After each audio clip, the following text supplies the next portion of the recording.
bonsoir. Bonsoir. Donc, comme je l'ai dit tout à l'heure, vous êtes un expert comptable de formation. Oui, effectivement, j'ai suivi des études en expertise comptable, ce qui n'a probablement rien à voir avec ce que je fais en ce moment, c'est pourquoi je suis ici sur ce plateau. Mais j'ai toujours été effectivement attiré par l'écriture, la lecture. Est-ce que vous pratiquez l'expertise comptable ou bien vous êtes à fond maintenant dans l'écriture? Moi, je suis enseignant, mais depuis quelques mois, j'ai repris un peu. Je suis en entreprise où j'occupe un poste de responsable comptable. Donc, racontez-nous un peu ce que vous a amené un peu vers la littérature. Alors, j'ai été toujours dans la littérature. Disons que j'ai toujours aimé lire depuis le bas âge. Quand on me demandait effectivement d'acheter les classiques à lire, moi, j'en achetais toujours plus et je lisais 2 ou 3 fois les bouquins. Et donc j'ai toujours été fasciné par cette littérature à la fois classique et cette littérature qui s'est modernisée avec les nouveaux écrivains. Mais ce qui m'a poussé vraiment à écrire, c'est parfois quand je comprenais pas, j'étais môme.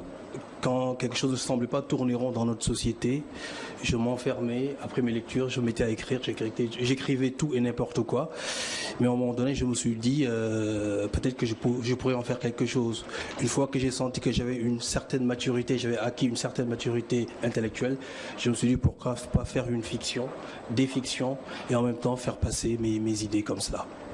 Donc, vous en êtes à votre 3e roman, En attendant le jugement dernier.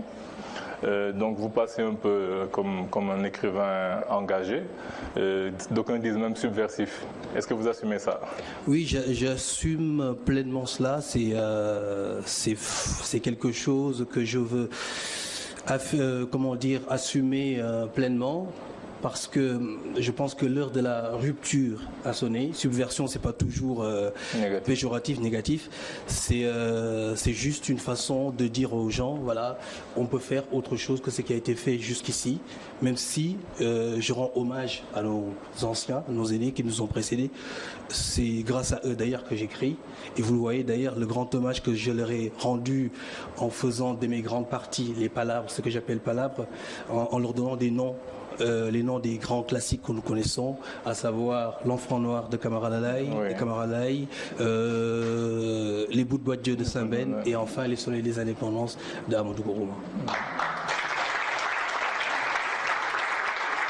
Donc, dans votre livre, vous faites un peu la revue du XXe siècle, c'est-à-dire vous commencez un peu à partir du milieu du XIXe siècle jusqu'aux indépendances.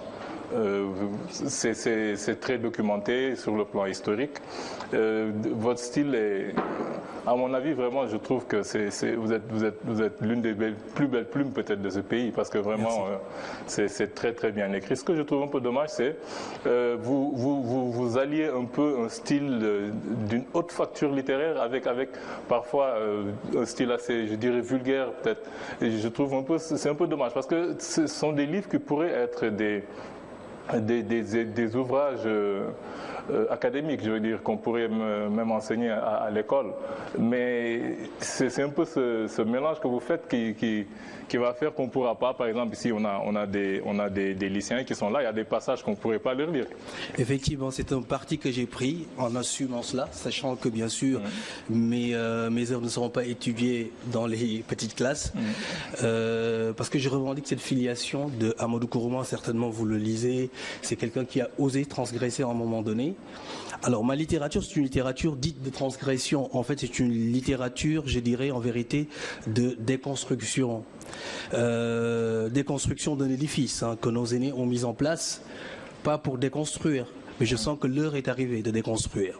Alors, je vais m'expliquer. Nos aînés avaient un combat à mener. C'est le combat qu'ils ont mené à travers la négritude. Nous vivions un moment où le nègre était considéré comme un sous-homme et ils avaient le devoir de combattre cela. Ils l'ont fait en utilisant, par le biais de la négritude, en édifiant un édifice autour de nos valeurs culturelles, réelles ou supposées. Et c'est un combat noble qu'ils ont mené et c'est le combat qu'il fallait mener. Seulement ceux qui ont suivi après, juste après, se sont enfermés dans cet édifice. Se sont tellement enfermés dans cet édifice qu'ils ne pouvaient plus aller plus loin. Or, les réalités ne sont plus les mêmes. nous, je pense qu'on a un autre combat à mener. Le complexe d'infériorité, je pense qu'on ne l'a plus. En tout cas, on ne doit plus l'avoir, on est censé plus l'avoir. Et donc, ce qui fait que moi, je pense qu'il faut qu'on mène un autre combat. Pour éviter que cet édifice ne s'effondre, parce que cet édifice est maintenant en ruine, j'ai pensé qu'il fallait qu'on déconstruise, qu'on démantèle et qu'on redéploie nos forces, nos efforts, tout ce qu'on sait faire, nos valeurs ailleurs. C'est-à-dire le combat vers la conquête de notre véritable destin, le combat de la conquête des idéaux de justice et de liberté auxquels, je pense, tout le monde aspire. On va voir ce qu'en pensent mes camarades. Mais avant de passer la parole à Sokhna Benga, moi, ce qui m'a un peu étonné peut-être dans tous les livres, vous avez pris le parti de nommer les musulmans mahométans, l'islam mahométanisme. Pourquoi vous avez choisi de...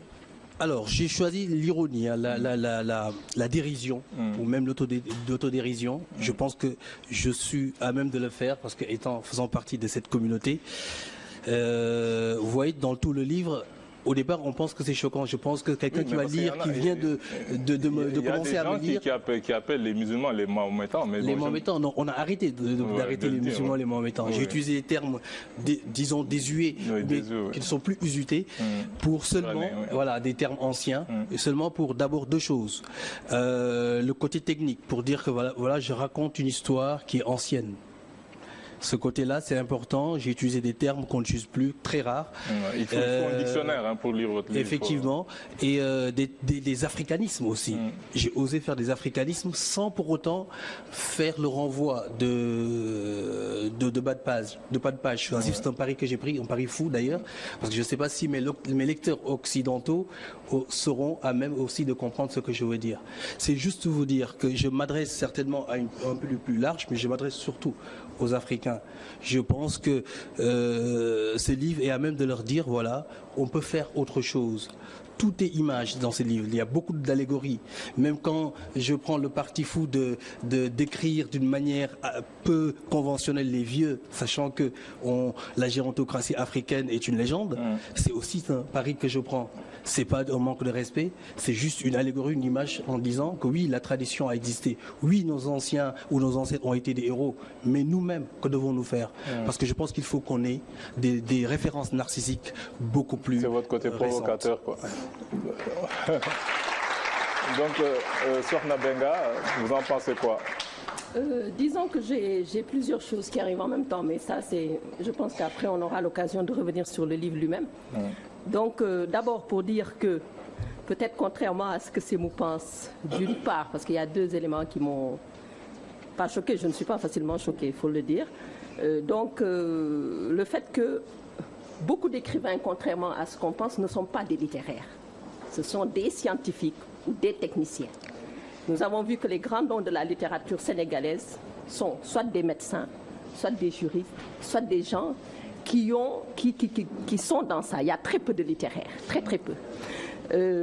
Parce que peut-être ce qui l'explique, c'est qu'il y a cette distanciation nécessaire entre l'auteur et son œuvre. Deuxièmement, c'est mou, je suis obligée de vous rappeler une chose, c'est que l'histoire de la littérature sénégalaise est une histoire qui a connu beaucoup de soubresauts. Il y a eu la génération des Senghor, il y a eu la génération des Aminata Sow Fall, que nous respectons beaucoup, mais il y a ce qu'on appelle les écrivains de la violence.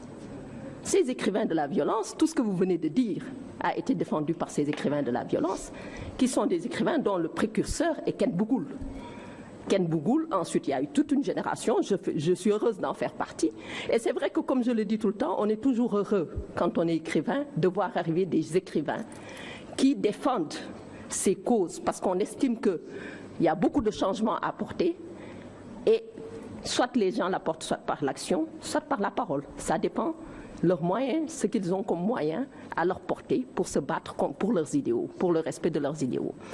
Donc, cette écriture de la violence, c'est cette écriture qui dénonce tout, qui remet en cause les styles qui ont été utilisés jusqu'ici. Et vous êtes dans cette mouvance qui a commencé en 1985 et qui se poursuit aujourd'hui, il y a beaucoup d'auteurs de la violence qui sont au Sénégal ou ailleurs, qui sont des écrivains de l'exil, comme on les appelle, ou